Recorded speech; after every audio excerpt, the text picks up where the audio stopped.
mais do que notícia. Uma forma de estar mais perto de você.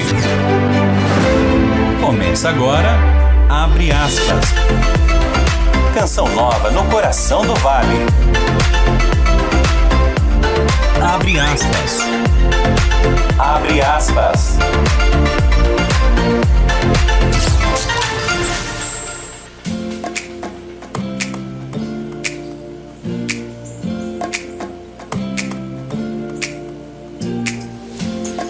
Meio-dia mais 30 minutos. Olá, boa tarde. Hoje é segunda-feira, dia 11 de março de 2024 e até 1h27 da tarde, eu, Vanessa Oliveira, meu companheiro também André Santos, fazemos companhia para você ligadinho na Rádio Canção Nova de São José dos Campos. Seja muito bem-vindo ao programa Abre Aspas. Este espaço de entrevistas, notícias, prestação de serviço e, claro, a sua participação. E você pode nos acompanhar de diversas maneiras, sintonizando aí no seu radinho de casa, do carro ou até do celular, a FM 95.9.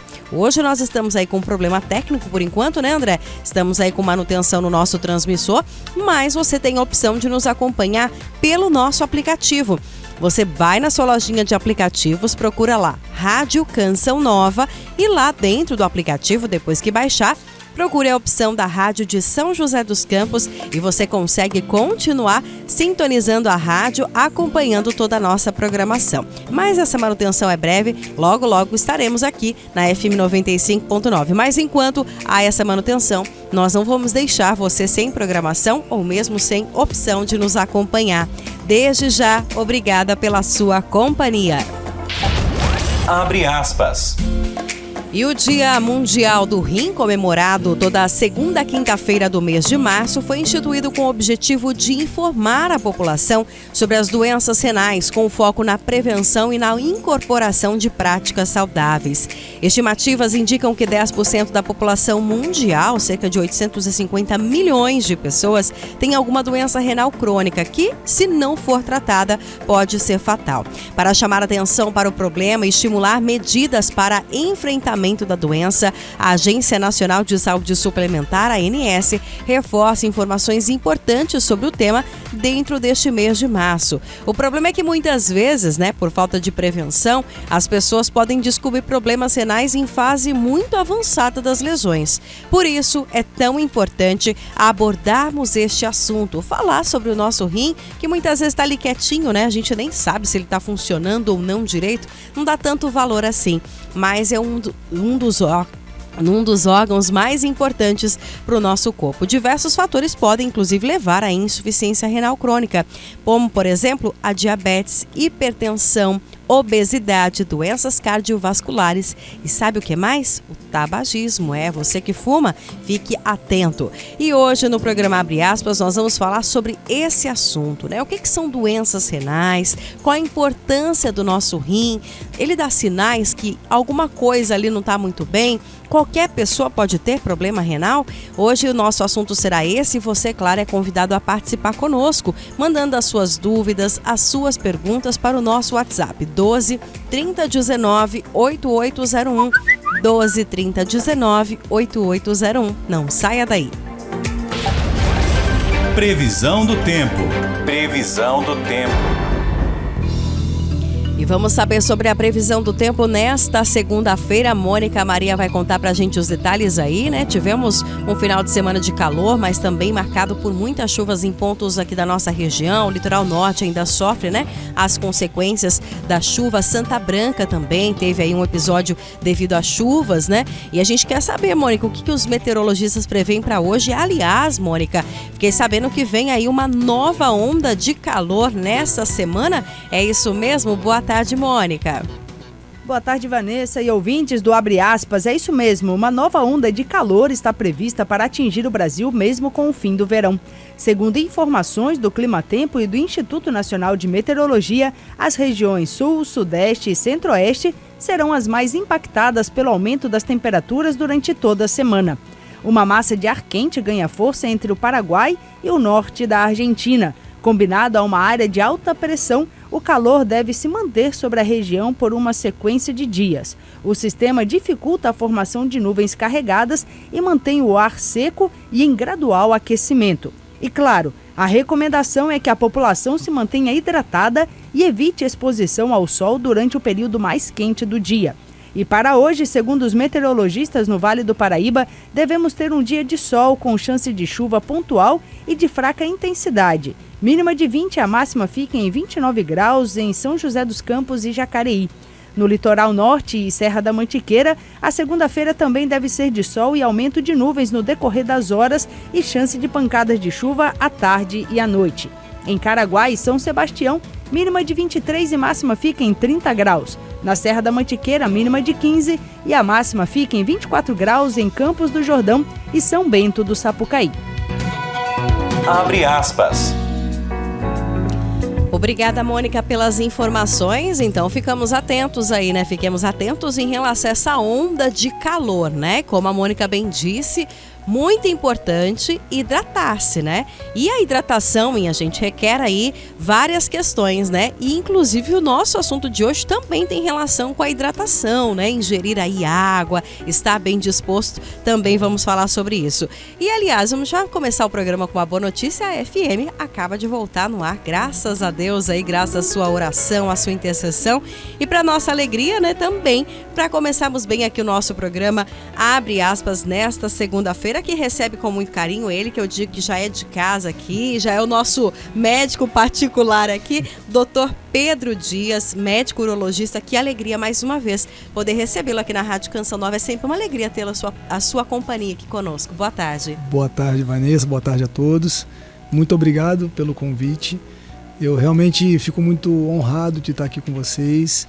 E realmente me sinto à vontade. Que bom, é isso mesmo. Eu brinco com os convidados aqui, sintam-se em casa. Alguns chegam aqui nervosos, sabe, doutor? Ai, meu Deus, você vai me perguntar. Eu falo, vamos conversar? E essa é a nossa intenção, é bater um papo, porque trazer informação precisa trazer leveza também, né, doutor? Porque às vezes a gente vai falar sobre doenças, coisas que às vezes nos traz aí um peso, mas quando na verdade nós aqui da Rádio Canção Nova, que temos esse jornalismo a serviço da vida e da esperança, precisamos dar leveza mesmo aquilo que às vezes é muito pesado, né?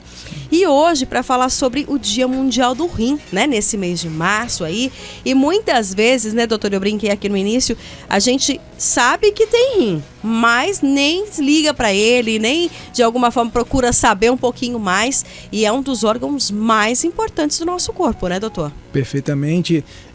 Você comentou da importância de a gente levar essa informação aos nossos ouvintes e espectadores, né? Vocês têm a possibilidade, né, de fazer diferença na vida de muita gente, né? A gente já veio aqui para falar de próstata, já viemos aqui falar de saúde do homem, enfim. Então, o tema renal, a saúde renal, como você disse, a gente só lembra dele quando ele dá problema. Pois é. Então, realmente, a gente precisa se atentar às formas de preservar uma função de um órgão vital, né, para a nossa vida, né? Obviamente, em situações que ele falha, existe hoje em dia tecnologia e recurso para você manter esse paciente, né, vivo. Mas um detalhe que você falou também muito importante na sua introdução, que muitas das doenças crônicas geram problemas renais, né? Quantas pessoas a gente conhece aqui que tem hipertensão arterial, que tem um diabetes descompensado, né? E a gente sabe que essas doenças são as que mais causam, né, a doença renal crônica ou a perda da função renal. E muitas vezes o paciente não sente nada, né? Ele vai mantendo aquele diabetes dele um pouco descompensado ao longo de muitos e muitos anos, né? O rim é um dos órgãos-alvo para o diabetes, assim como a pressão arterial, a hipertensão arterial, desculpa. A hipertensão arterial também gera alterações crônicas e muitas vezes irreversíveis, né? E aí você imagina um órgão que é responsável pela filtração do seu sangue, né? Ele tira as impurezas do seu sangue, né? Entrando um pouco no para que ele serve. Ele faz essa limpeza, né, do nosso sangue, ele joga essas impurezas fora através da urina, né? E ele tem uma série de outras funções, ele também pode modular algumas funções hormonais, ele interfere, né, e produz uma série de substâncias que também tem a ver até com a pressão arterial, ele também pode ter relação com a questão da vitamina D e o metabolismo do cálcio. Então, assim, é um órgão extremamente complexo, né, que tem uma função muito importante para todos nós. E também, como você muito bem disse, a questão da hidratação, pensando que ele vai jogar sujeira fora, impurezas fora, estando ou não bem hidratado, ele vai jogar fora. Só que aí você pode ter uma urina muito concentrada, quando está faltando água, você não dilui aquelas impurezas, sai aquela urina amarela, às vezes com um odor mais forte, né? Ou ele pode também trabalhar de uma forma mais fluida, né? Com uma urina mais clarinha, quando você está muito bem hidratado. Então a gente fala que água e rim, eles são íntimos, né? Quanto mais hidratado, né, você tiver, melhor, porque o seu rim vai trabalhar melhor de uma forma mais adequada. Com certeza. Lembrando que você pode participar conosco, mandando a sua pergunta para o 12 3019 8801, 12 3019 8801. Pode mandar sua mensagem em texto ou em áudio ali de no máximo 1 minutinho para a gente conseguir atender todos os nossos ouvintes. Aproveite aí a presença então do médico urologista, Dr. Pedro Dias, que participa conosco hoje. Agora, doutor, quando a gente pensa, né, nessa questão do rim, muitas vezes, né, como o senhor bem destacou, né, ele tá ali, a gente tá tomando a nossa água de cada dia ali e acha que tá tudo certo, né? Mas, na verdade, eu gostaria que o senhor comentasse um pouquinho. O rim, ele sempre vai dar algum sinal ou muitas vezes a gente é pego de surpresa? Porque às vezes a gente vai tomando água e fala, não, eu tomo água, né? Mas será que a gente está tomando a quantidade, né, suficiente, né? Perfeito. E, não, mas eu ingiro bastante líquido, mas vai ver um líquido que nem está fazendo muito efeito ali. Eu gostaria que o senhor falasse um pouquinho sobre isso, porque nós, seres humanos, né, ainda mais nessa correria que a gente vive, a gente fica esperando sinal o tempo todo, né? A gente quer sinal divino, quer sinal do corpo, quer sinal de todo mundo. Mas será que às vezes não é necessário a gente fazer ali, como a gente faz o check-up de outras especialidades, também fazer um check-up do rim? Sim, é importantíssimo. Você está com seus exames em dia, isso é fato, né? Mas muitas vezes, como você frisou, nem sempre você tem um sinal que tem um... Óbvio, quando chegam os sinais, quando aparecem os sintomas, muitas vezes o quadro já está avançado, né? Mas o rim, eu costumo dizer para meus pacientes no consultório que ele aguenta desaforo. Né? Ele é desaforado, então. Não, assim, no sentido de você, mantendo às vezes uma hidratação inadequada, ele vai funcionar. Né? Às vezes com um cálculo exato, um cálculo que pode estar obstruindo a drenagem da urina, ele está sobrecarregado, mas ele vai funcionar. Só que tudo tem um limite, né? Então, muitas vezes assim, se você tem doenças mais agudas, né, e é bom a gente até fazer um parênteses aqui para os nossos ouvintes, a questão da função do urologista e do nefrologista, né? Que isso é uma dúvida muito comum, tá? Depois eu já volto para responder a sua pergunta, mas assim, o urologista, ele é o cara que bota a mão na massa no sentido cirúrgico, é o cara da intervenção, né? Aquele cara que mexe no motor ali, né? Ele vai entrar pelo canal para tirar um cálculo, ele vai fazer uma incisão lombar para operar um tumor renal, ele vai tratar de forma cirúrgica o rim, né? E o nefrologista é o médico que faz mais a parte clínica, né? Ele que vai também trabalhar muito na questão. O urologista obviamente pode fazer isso também, mas ele vai fazer mais aquela parte das medicações, o controle, o paciente que eventualmente vai para uma hemodiálise, ele vai fazer vai ter esses cuidados, vai tomar o controle, né, do segmento desses pacientes. Tá mais ou menos, o urologista e o nefrologista é mais ou menos o cirurgião cardíaco e o cardiologista. Eles trabalham juntos, mas o cirurgião cardíaco é o cara que bota a mão na massa e o cardiologista é o cara que cuida mais daquela parte profissional, que cuida mais da parte clínica. Importantíssimo esse esclarecimento, sim. Porque essa dúvida chega. Muitas vezes chegam casos clínicos que nós também temos, né, na maioria das vezes, a capacidade, mas às vezes o nefrologista faz isso muito melhor. Então, é sempre interessante saber que tipo de problema que você está querendo tratar. Né, o que você está querendo buscar? É uma rotina? Pode ser independente, urologista, nefrologista, mas, por exemplo, um cálculo renal em si.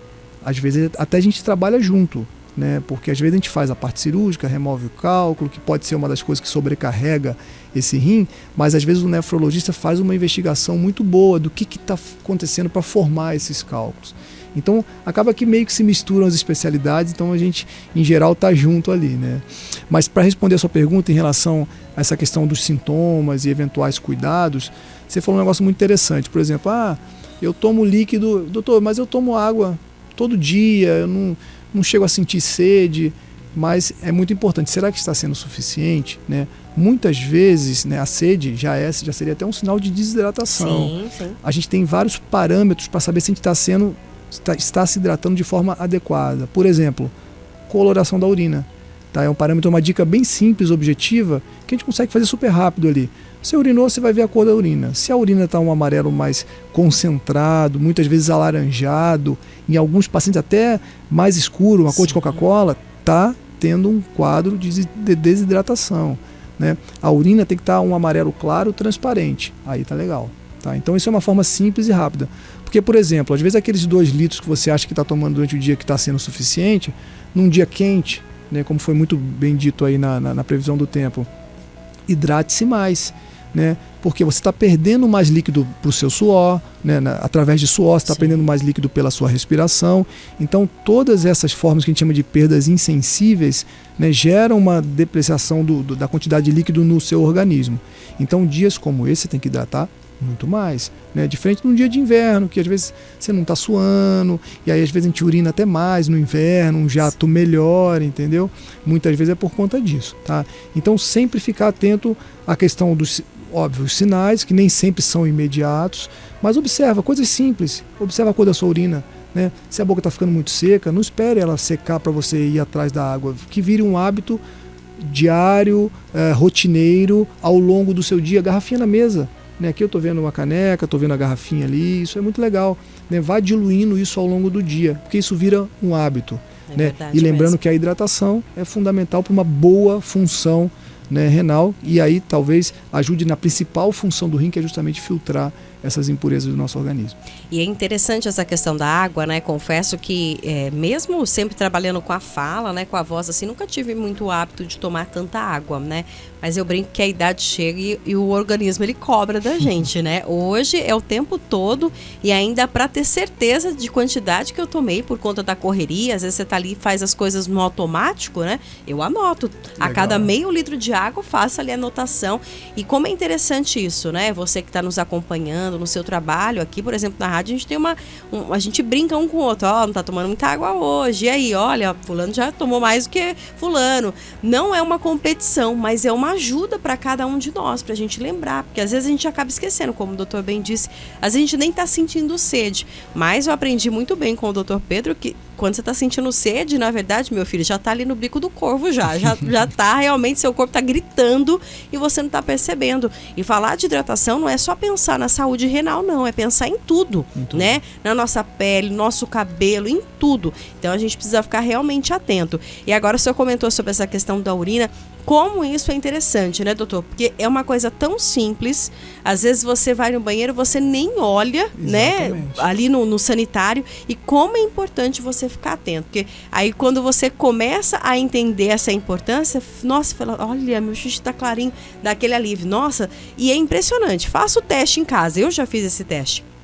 Em dias que não bebi tanta água, a urina um pouco mais escura, eu falei, não, opa, peraí, acho que eu não tô tomando água direito. Fui, tomei. No final do dia, minha urina tava lá, clarinha. É algo rápido, simples e que pode salvar vidas, inclusive, né, doutor? Exatamente. E aí na coloração ainda tem algum detalhe importante, que seria a presença do sangue na urina, né? Pois é. Que isso também pode estar relacionado a algumas doenças renais, tanto a parte de cálculo renal, alguns tumores, enfim. Obviamente homens, né, que podem ter sangramentos relacionados à parte prostática também, mas é sempre um sinal de atenção, de alerta, né? Então, vendo algum desses sinais, procure o profissional que ele vai saber investigar isso de forma adequada e tentar chegar num diagnóstico para os pacientes. Com certeza. Doutor, agora conta um pouquinho pra gente sobre as principais ou mesmo as doenças mais comuns do rim, né? Porque a gente pensa em rim, eu acho que o cálculo renal, que é o popular, aí pedra nos rins, é a principal ou não? Existem outras que a gente desconhece, mas que são bem comuns aí. Sim, eu diria que das cirúrgicas, o cálculo renal é o mais comum, né? O cálculo renal é o mais comum, obviamente nós temos os tumores também, que são extremamente comuns, né? Mas em geral, assim, o que pode influenciar no funcionamento renal, o cálculo renal disparado é um dos mais importantes aí, né? Tirando as questões clínicas também, né? O cálculo renal muitas vezes é algo cirúrgico, né? Nem sempre, e isso deve ser analisado e avaliado adequadamente pelo urologista, enfim. Mas as doenças renais crônicas são extremamente prevalentes, né? E a grande característica delas é que muitas vezes o rim não se recupera.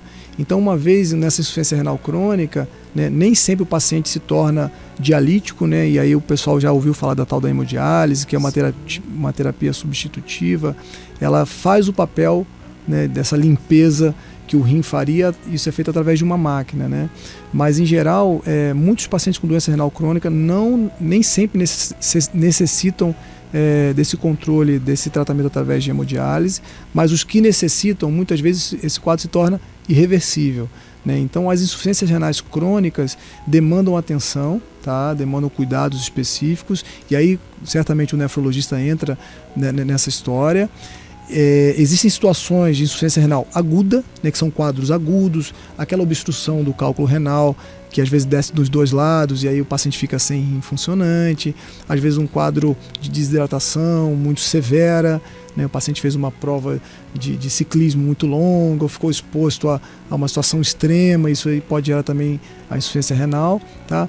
Mas eu acho que em relação à prevalência e à questão de saúde, né, geral, a insuficiência renal crônica talvez seja o grande pilar aí, de complexidade das doenças renais, porque é a que demanda mais cuidados, né? E esses pacientes muitas vezes que estão na diálise, eles ficam ali 3 vezes por semana, né, indo para o hospital obrigatoriamente, né, e aí a máquina faz esse processo de limpeza, né, tira o excesso de líquido, tira as impurezas, para ele poder tocar a vida dele de forma quase normal. Eu digo quase normal porque ele também tem que tomar cuidados no seu dia a dia, né? Todo paciente que tem algum grau de insuficiência renal, ele precisa ter cuidado com a hidratação, né, dependendo da forma que o rim dele está funcionando. Às vezes ele tem até que restringir a hidratação, isso é curioso. A gente sempre fala de tomar água, mas existem situações que o paciente precisa restringir isso, né, porque o rim dele, como não funciona adequadamente, Sim. se ele tomar muita água, isso pode gerar um problema, os inchaços, né, que a gente fala são os edemas, etc.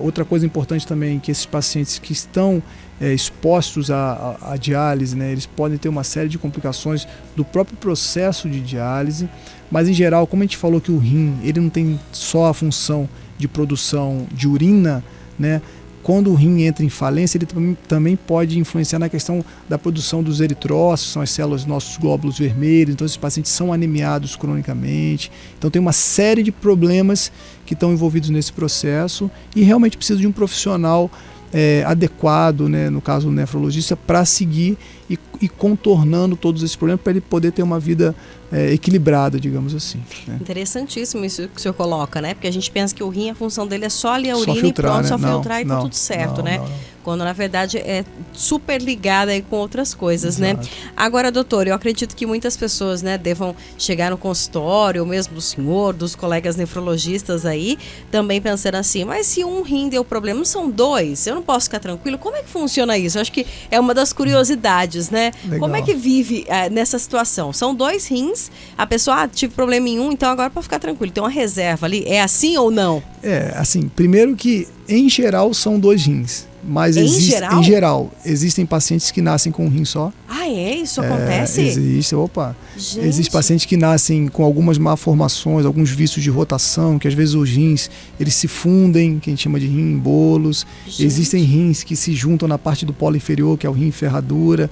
Tem uma série de alterações anatômicas. Existe o rim que ele não fica na posição correta, então às vezes ele está mais para a pelve, para dentro da região do quadril aqui. Meu Deus do céu. Tem tudo isso. Existe uma série de variações anatômicas, né, que muitas vezes são descobertas por acaso, às vezes faz um exame de imagem, e hoje em dia com a evolução das imagens, né, principalmente a tomografia, a gente consegue fazer qualquer um desses diagnósticos, mas o seu conceito, né, a sua observação é pertinente, né? Tratando-se de um órgão duplo, né, por exemplo, se você tiver problema em um lado específico, vou puxar a sardinha um pouco para o meu lado, um cálculo renal que desceu e obstruiu esse rim. Tá? Às vezes ele pode até sobrecarregar essa função renal, né? Mas o outro rim, que é o rim sadio, em geral ele compensa e segura bem, o paciente vai tocar a vida, né? Mas assim, ou outra situação, um outro exemplo, você vai operar um tumor renal, isso acontece à beça, às vezes a gente precisa tirar todo o rim, né? Sendo que hoje em dia qualquer procedimento renal, a gente tenta sempre ser o mais conservador possível, no sentido de você evitar de tirar o rim inteiro. Por exemplo, você tem um tumor numa região específica do rim, você tira só, quando for possível, a gente tem uma série de critérios para isso, mas a gente tira só a lesão. A gente normalmente não tende a poupar os néfrons, que é a menor estrutura renal possível, a gente sempre fala isso aí. Vamos poupar néfron porque a gente não sabe o dia de amanhã. né? Exatamente. Vai que a gente tira esse rim aqui, vai que surge um problema do outro lado, né? Mas nem sempre a gente consegue. Mas sempre que é necessária a retirada, a extração de um dos lados, por exemplo, em geral o outro rim, ele cresce, né? Papai do Céu é muito sábio, porque ele faz esse outro rim crescer em volume e em funcionamento para compensar a ausência do rim contralateral do outro lado. Então, assim, a gente fala que é um rim vicariante, né? Não é incomum a gente fazer um exame de imagem, às vezes meses ou anos depois de uma extração, você vê que esse rim ganhou tamanho, ele cresceu, ele ficou mais... Né? Então Deus você é vê que Deus é perfeito perfeito, exato. Mas é tão importante a gente falar sobre isso, né? Porque pensar, por exemplo, num carro, né? Você tem ali os 4 pneus e o step.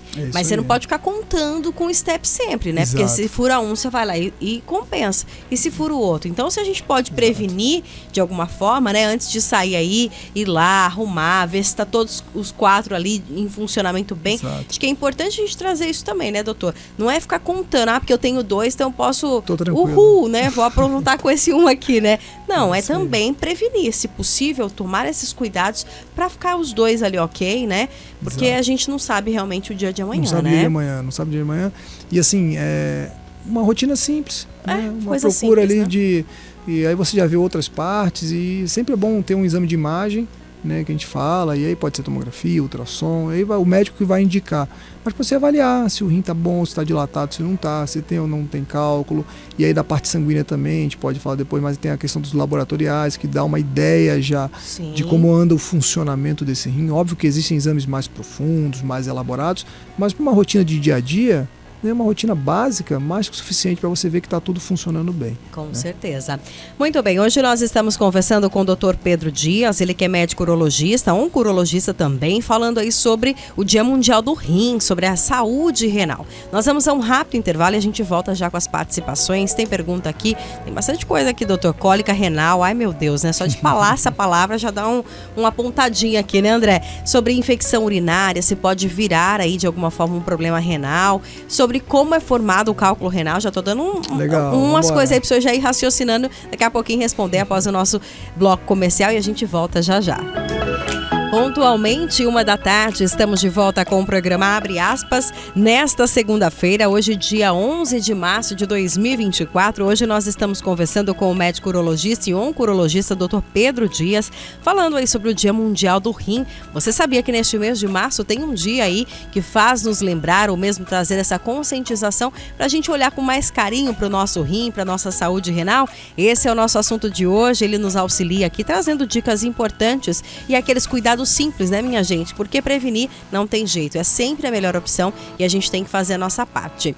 E claro, você que participa conosco aqui pelo WhatsApp 12 30 19 8801, 12 30 19 8801, faz companhia pra gente aqui e pra nós é uma alegria ter a sua participação e as suas perguntas.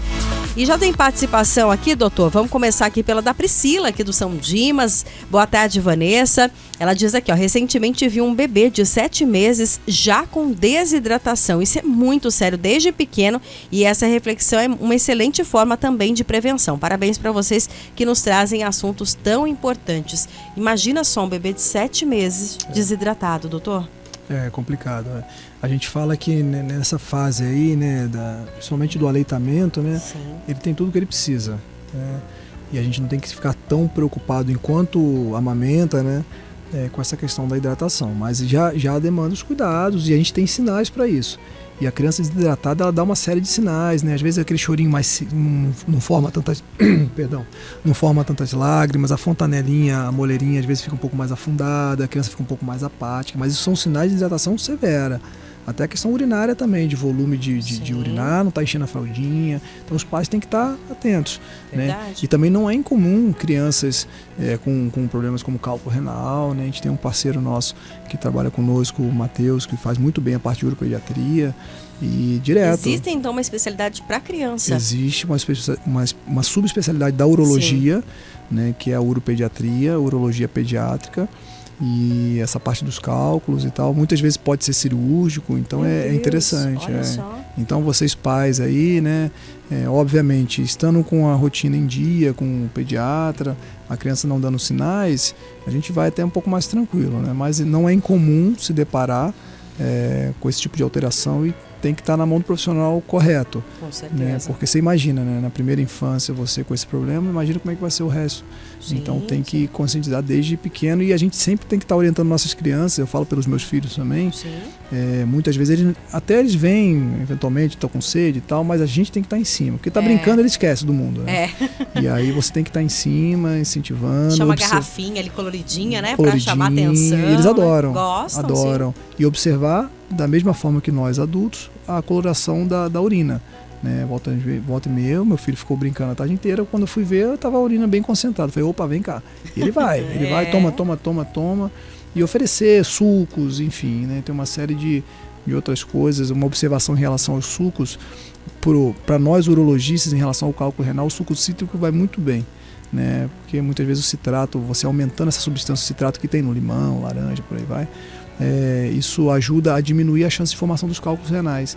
Então é muito interessante, né? Você fazer, se o paciente não tem nenhuma intolerância gastrointestinal, vai no cítrico que você não vai errar não, que vai estar ajudando também a questão dos cálculos renais. E a gente acha que é o contrário, né? Às vezes acha que vai... Inclusive, doutor, tem uma pergunta aqui, a ouvinte não se identificou. Olá, boa tarde. Gostaria de saber se existem evidências aí, acredito que seja essa palavra aqui, de o que causa o cálculo renal, o que forma o cálculo renal, que são as conhecidas pedras nos rins aí, né? Perfeito. E realmente parece uma pedra, né, doutor? Tem mesmo? uma característica então, assim. Bem parecida, né? Sim, a gente tem vários tipos de cálculo renal, né? Mas então não é um tipo único, não, são vários tipos. O mais comum é dos derivados do cálcio, tem o oxalato de cálcio, fosfato de cálcio. E assim, o princípio de formação do cálculo, né? A gente tem uma série de substâncias que são eliminadas pela urina. Né, como nós falamos que o objetivo do rim é filtrar esse sangue nosso e jogar essas impurezas fora. E dentre essas substâncias, né, a gente tem, por exemplo, o cálcio, pode ter o oxalato, pode ter o fosfato, enfim, uma série de substâncias. E muitas vezes essas substâncias elas se agregam, né, e elas vão se juntando, né, e vão formando a famosa pedra no rim. Muitas vezes passa por questões genéticas, né, muitos pacientes têm uma predisposição familiar. Ah, meu pai teve, meu irmão tem. Então isso existe mesmo. Existe sim, é muito comum, né? No entanto, né, todos nós eliminamos essas substâncias. E muitas vezes pacientes que estão mal hidratados ao longo de muitos anos, né, eles podem criar uma condição que favorece também essa agregação. Porque você imagina o seguinte, né, a gente está jogando sujeira fora. Tá? Se você tem pouca água ali, aquilo vai sair mais concentrado, né, mais espesso, às vezes espuma, aquela coisa toda. Se você está diluindo aquilo, né, aquilo sai de uma forma mais branda, você lava melhor o seu rim. Sim. Então isso é uma forma de você auxiliar e evitar essa ligadura, entre essa ligação, essa comunicação entre esses cálculos renais. E aí isso tende a ir crescendo ao longo dos anos. Né? Se você tiver a matriz, né, que é uma pedrinha pequenininha, às vezes você mantém aquela característica urinária, esses cristais vão se somando e essa pedrinha que às vezes começou com 3 milímetros, 4 milímetros, daqui a pouco ela está com 1 centímetro, 1,5 centímetros. Né?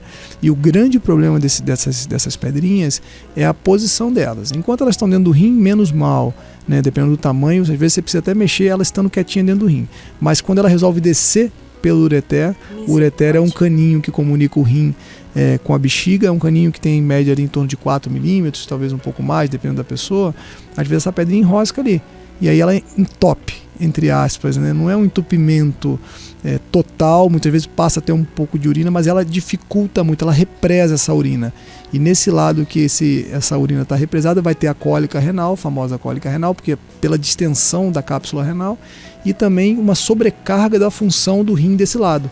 Né? Então o rim sente, ele continua trabalhando ali arduamente, mas em algum momento, caso essa obstrução dure muito tempo, aí tem uma hora que ele também não consegue vencer. Né? Então tem todo esse processo. Mas basicamente então o mecanismo de formação do cálculo é isso. A gente elimina cristais, né, e muitas vezes, dependendo da característica, eles podem se juntar, né, e formar o cálculo renal propriamente dito, e algumas vezes sendo eliminados em forma de micropartículas que não vão gerar obstrução, mas algumas vezes esses cristalzinhos se unem e formam uma pedrinha maior que aí pode começar a dar trabalho. Inclusive, né, doutor, muitas pessoas acredito que devam questionar, né? Ah, mas eu já tirei, né, cálculo renal há uns anos atrás e isso voltou. Não é que voltou, são novos que se formaram. Exatamente. Ali, é isso? Isso pode acontecer o tempo todo. Perfeitamente, a recorrência é muito grande. né? Eu observo isso na vida prática de consultório. A gente vê aí paciente em 5 anos, metade dos pacientes às vezes voltam a ter cálculo renal, a gente levando isso para 10 anos, acima de 80% dos pacientes voltam a ter cálculo renal. Só. Por quê? Porque ele tem o fator, a predisposição, também, né?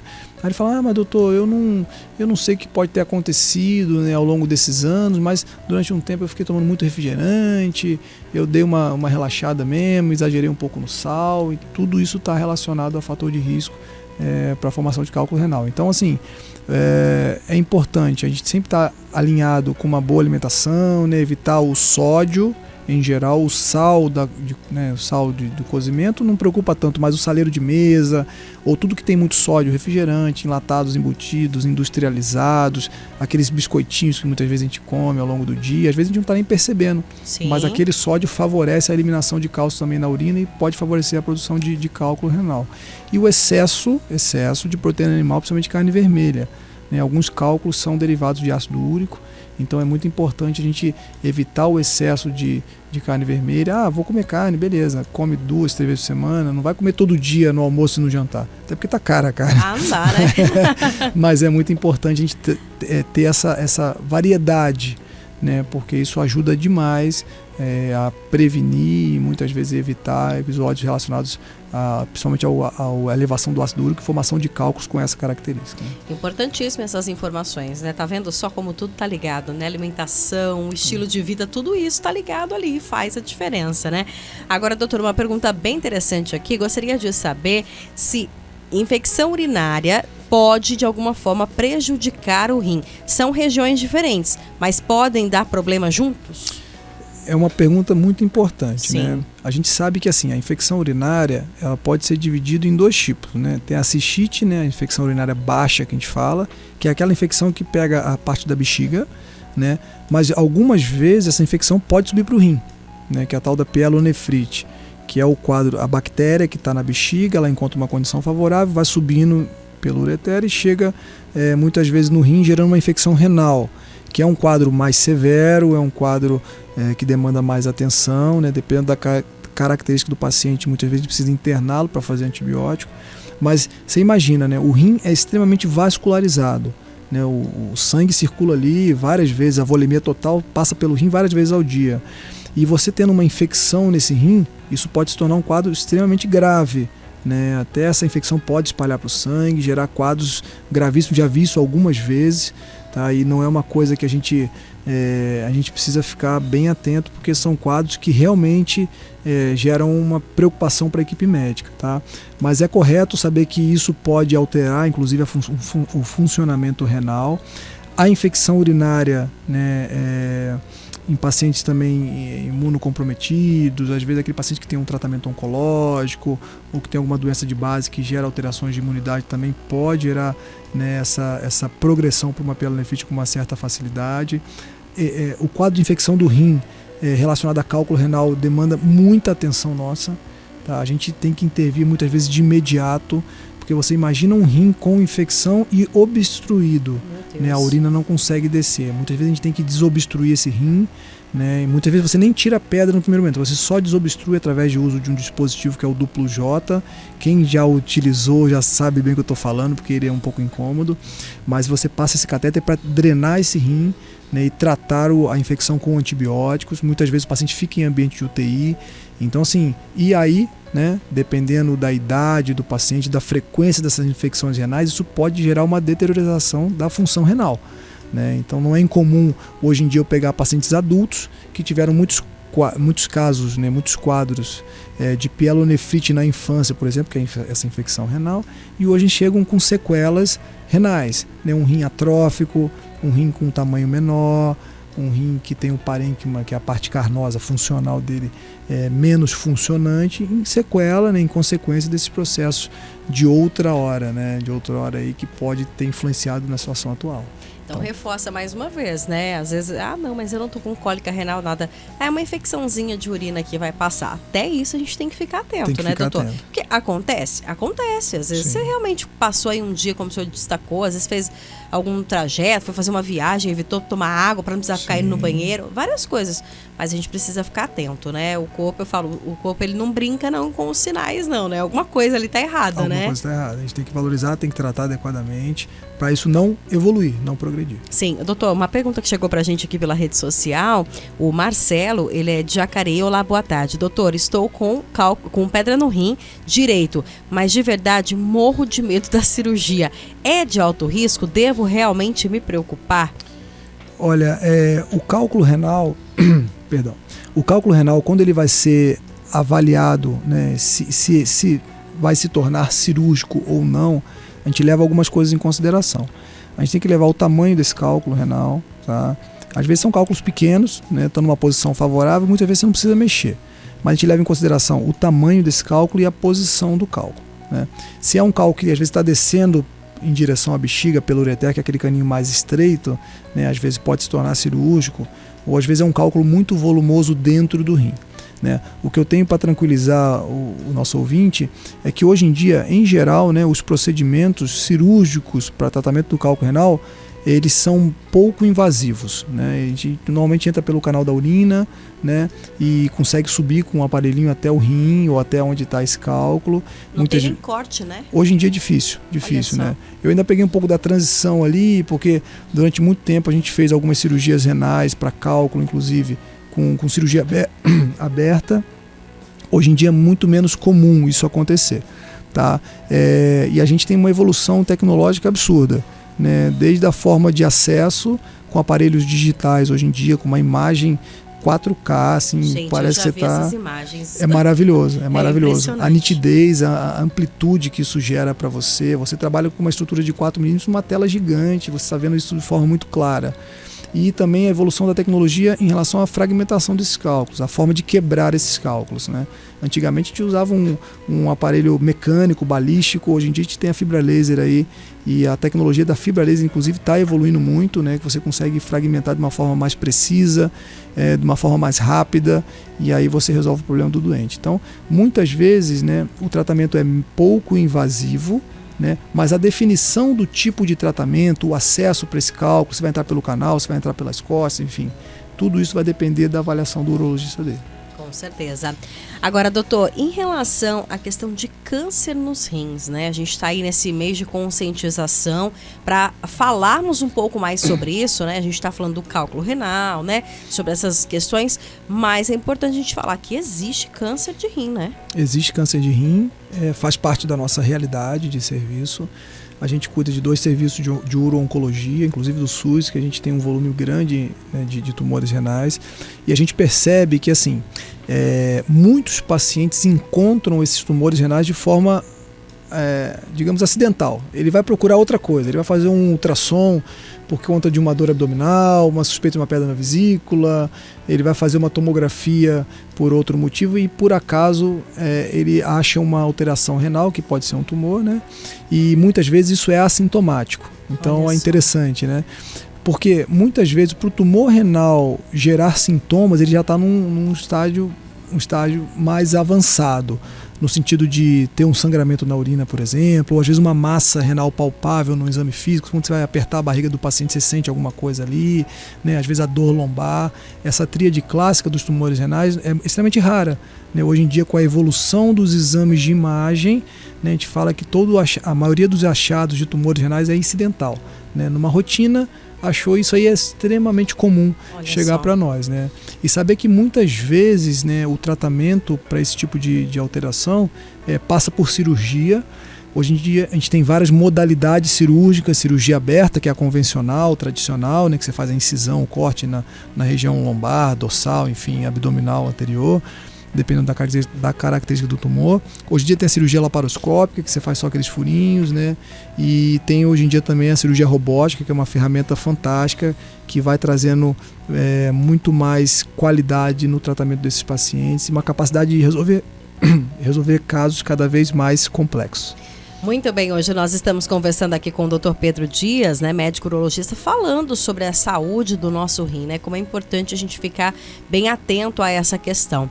Doutor, mais uma pergunta que chegou pra gente aqui, a ouvinte pediu para não se identificar, mas ela gostaria de saber em relação à questão da cirurgia de cálculo renal, se é realizada mesmo a pessoa estando gestante em mulher grávida? Perfeito. A gestante é uma paciente extremamente especial, né?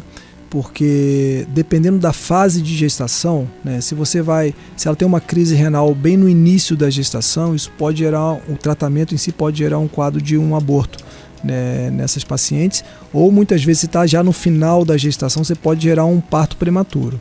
Então, em geral, tá, a gestante que tem o cálculo renal, a gente sempre tenta ser o mais conservador possível, ou seja, evitar grandes manipulações, né? E tudo isso vai ser avaliado, dependendo da característica do cálculo, da característica da paciente.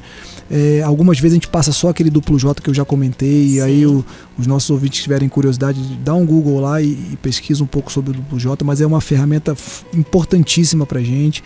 E aí você passa esse catéter, você desobstrui o rim dessa paciente, e depois você vai resolver efetivamente tirar a pedra, bater na pedra depois que o bebê nasce, né?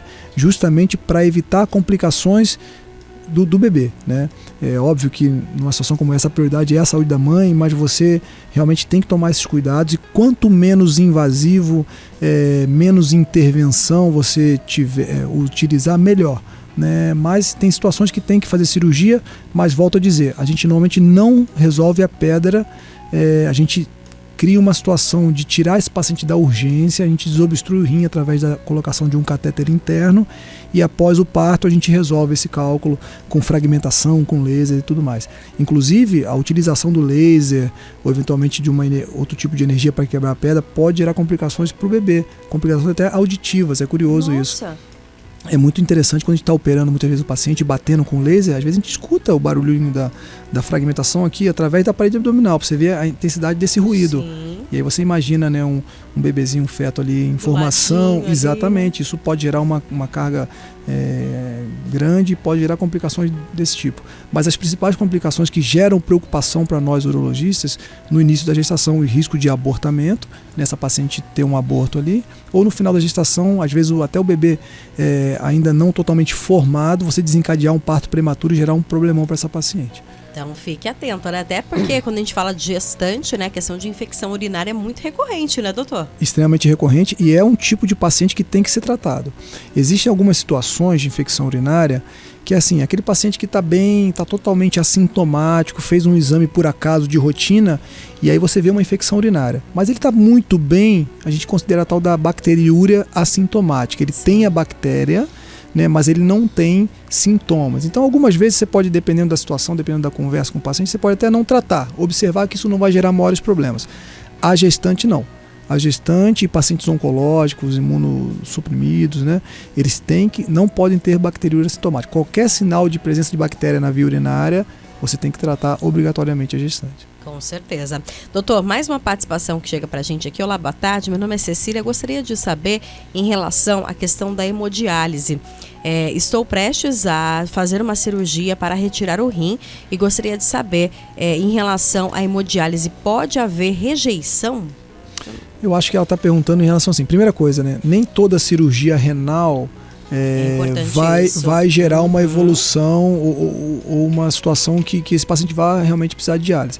A não ser que ele fique anéfico, você precisa tirar, já tem uma cirurgia renal prévia, você precisa tirar o outro rim, por exemplo, né? Ou às vezes já tem uma função piorada desse rim, você mexendo num rim por qualquer motivo, você pode sobrecarregar isso ainda mais e ele precisar ir para a hemodiálise. Mas assim, a hemodiálise é uma das formas de você fazer essa filtragem, né? Talvez seja uma das mais comuns. Mas o que os ouvintes talvez não saibam, que existem outras formas. Existe um catéter que a gente fala que é a diálise peritoneal, que é o catéter de Tenkopf. Muitos aí que estão em terapia substitutiva e usam esse catéter devem estar agora até de certa forma felizes, porque é uma forma menos talvez agressiva ou que demande gere mais conforto para esse paciente, porque isso ele pode fazer em casa. Olha que interessante, né? O nefrologista ele indica muitas vezes o catéter de Tenkopf, que é um catéterzinho que fica dentro da barriga, dentro do peritônio, é jogado um líquido lá dentro, tá? E aí esse líquido depois é aspirado, né, de uma forma bem objetiva, bem simples, através de uma máquina, e ele faz essa troca no peritônio. Essas impurezas que sairiam pela urina, elas são retiradas através desse líquido que foi jogado dentro da cavidade abdominal. Então é uma forma mais tranquila, ele consegue fazer isso em casa, não precisa ir ao hospital ou serviço de hemodiálise para fazer, tá? E em relação à diálise, assim, o paciente que tem indicação, né, não tem muito para onde fugir, né? Tem como rejeitar? Só se ele tiver, às vezes, um problema de um acesso venoso, né, alguns fazem fístula, a gente faz uma comunicação de artéria com veia para ele fazer a diálise, né, com uma punção nessa fístula, alguns usam catéter de diálise, né? Mas assim, uma vez feita adequadamente, né, com o suporte necessário, dificilmente isso dá problema. Então, tá evoluindo também, né? Os Super. tratamentos não tem jeito, né, doutor? A gente vai vendo aí, graças a Deus, novos mecanismos para dar mais qualidade de vida para essas pessoas, né? Então, a gente percebe que isso vem evoluindo. Agora, doutor, para quem está nos acompanhando, né? A gente precisa reforçar aquelas dicas, né? A gente já está caminhando para o final do programa, de prevenção. Se é possível prevenir, eu brinco sempre, se tem opção de prevenção, é aquele caminho ali que a gente vai, né? Porque a gente quer realmente estar bem, né? Claro, precisou, a gente vai buscar ajuda, graças a Deus tem os tratamentos, as possibilidades, mas se a gente, antes de acontecer algum problema, pode prevenir, esse é o caminho. Acredito que para vocês, profissionais também dessa área, é muito bom, né? Poder fazer com que as pessoas saibam que existe prevenção e a gente pode fazer a nossa parte, né? É muito bom, e é muito bom quando chega aquele paciente no consultório que você fala: e aí, o que tá acontecendo? Ele falou: não tá acontecendo nada, eu vim só pra rotina. A gente só vim falar um oi. Vim falar um oi, fazer os exames, a gente fica até feliz, porque Sim. é o perfil que a gente espera dos pacientes, né? Não esperar acontecer o problema, né? Como nós dissemos aqui, para ele procurar a atenção. Não é apenas tratar a doença, né, doutor? Exato. E aí isso passa por medidas comportamentais, como você bem disse, né? A gente tem que melhorar a questão da hidratação, né? Que eu acho que é a mensagem principal, Sim. mas não a única, né? A hidratação, água, suco, chá, observar sempre o aspecto urinário para você ter certeza que você está bem hidratado, né? Não deixar sentir sede para se hidratar, que isso vire um hábito, uma rotina. Cuidado também importante com o sal. O sal é fundamental, o controle dos níveis de sódio. Hoje em dia tudo tem sódio, né? Tudo que você vai ver ali que tem código de barra tem sódio. Então a gente tem que estar atento a isso, né? A questão de, por exemplo, refrigerante, né? Aqueles salgadinhos, enfim, enlatados, embutidos, industrializados, tudo tem sódio, né? Então fique atento com os níveis. A gente tem até uma tolerância boa, de um nível, né, até bem grande, diria assim, porque o sal do cozimento não é o que preocupa, mas o que a gente come ao longo do dia que vai influenciar, né? E a questão da carne vermelha também é importante, né? Principalmente a que diz respeito à parte renal, dos cálculos renais, tá? Mas duas coisas básicas, não esqueçam isso: a hidratação e o nível do sódio. Aí você vai estar ajudando muito o seu rim, e isso de medidas comportamentais, né? Atividade física. A gente sempre fala isso aqui, Sim. Independente do tema. Parece clichê, mas não é, né, doutor? Exato, é sempre bom frisar isso, uma alimentação balanceada, cuidado com gordura, fritura, cuidado com os excessos e atividade física, né? O corpo a gente não pode tratar só do rim, né? É um todo, e a atividade física faz com que você, a sua circulação melhore e libera uma série de substâncias boas para o seu organismo, melhora a sua qualidade de vida, né? Os níveis de controle dos níveis de estresse hoje é uma preocupação enorme dos nossos consultórios, porque pacientes têm vindo com níveis de estresse, gerando alterações orgânicas, né? Nesses pacientes. Então, assim, tem a tua atividade física, uma alimentação balanceada, a parte espiritual equilibrada, né? A questão familiar, profissional. Então, tudo isso são locais que a gente tem que demandar uma energia importante, né? Mas do que diz respeito à nossa saúde, vamos manter a nossa rotina, disciplina. Tem dia que você não vai querer treinar, tem dia que você não vai querer se hidratar, tem dia que você não vai querer... Não, tudo bem, um dia ou outro, beleza, mas no dia a dia, vamos, né, insistir, porque a gente vai conseguir colher os frutos disso daqui a alguns anos. Com certeza, doutor. Só rapidamente a questão do tabagismo também, né? Importantíssimo. Que tem que, de preferência, eliminar, né? Abolir. Não existe quantidade segura de tabagismo. Sim. Né? Eu tô fumando só um cigarro por dia. Não. Isso já está te gerando... Tem uma relação forte, né? Totalmente. Forte, tanto com a parte tumoral, a questão vascular também é influenciada pelo tabagismo. Os tumores de bexiga, né, pensando na via urinária, tem uma relação extremamente importante, né? Eu sempre falo para os pacientes, procura lá no Google, cigarro e bexiga, não falo mais nada. Se os 100 primeiros artigos não forem de tumor de bexiga, eu pago um almoço. Entendeu? Então, essa é a grande questão. Né? Então, assim, esses hábitos têm que ser abolidos. Tem que ser abolidos do nosso dia a dia. Dr. Pedro Dias, mais uma vez, muito obrigada pela presença, pela companhia nesse início de semana aqui no programa Abre Aspas. Para quem quiser seguir o senhor nas redes sociais, tem um @, doutor? Tem o @drpedro.urologia. É DR ou é doutor mesmo? É DR. Pedro Dias? Pedro.urologia. Urologia. Boa. Obrigada, doutora. Até a próxima oportunidade. Boa tarde. Obrigado mais uma vez a todos aqui da rádio, tá? Obrigado pelo convite, pelo carinho de sempre.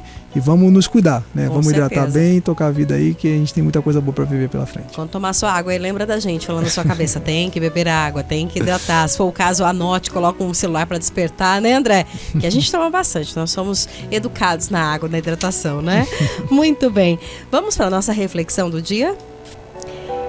A nossa reflexão de hoje é uma frase de São Maximiliano Kolbe. Olha que interessante. Deus nos envia os amigos para ser nosso firme apoio no redemoinho da luta. Na companhia dos amigos encontramos forças para atingir nosso sublime ideal. Então aí, ó, a gente falando de hidratação, hoje a gente vem trazer para você essa mensagem de amigo aqui, ó. Vamos hidratar junto? Vamos cuidar da nossa saúde junto? Porque a gente quer estar aí junto com você, firme nesse apoio aí. Quando o redemoinho da vida vir, a gente tá ali do seu lado. E assim nós chegamos ao final do programa Abre Aspas, hoje segunda-feira, dia 11 de março de 2024, agradecendo a sua companhia, a sua participação. E não se esqueça, o programa Abre Aspas volta na sexta-feira com mais um tema para você. Aliás, vamos falar na sexta-feira aqui, sabe sobre o que, André Santos?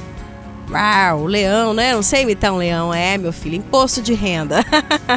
É, a declaração do imposto de renda, minha gente, começa dia 15 de março e nós vamos conversar com a Renata Costa, ela que é contadora. Vamos trazer as informações importantes, né? Que o leão vai... Aí, ó, tá vendo? Jamais eu imitaria isso. Ainda mais que essa voz aqui saindo de um resfriado. O leão tá solto, minha gente, né? Ainda tá preso, né? Vai ser solto dia 15. E claro que a gente vai trazer aqui as informações para você ficar atento aí na sua declaração do imposto de renda. Uma ótima tarde a todos, fiquem com Deus e até mais. Tchau, tchau.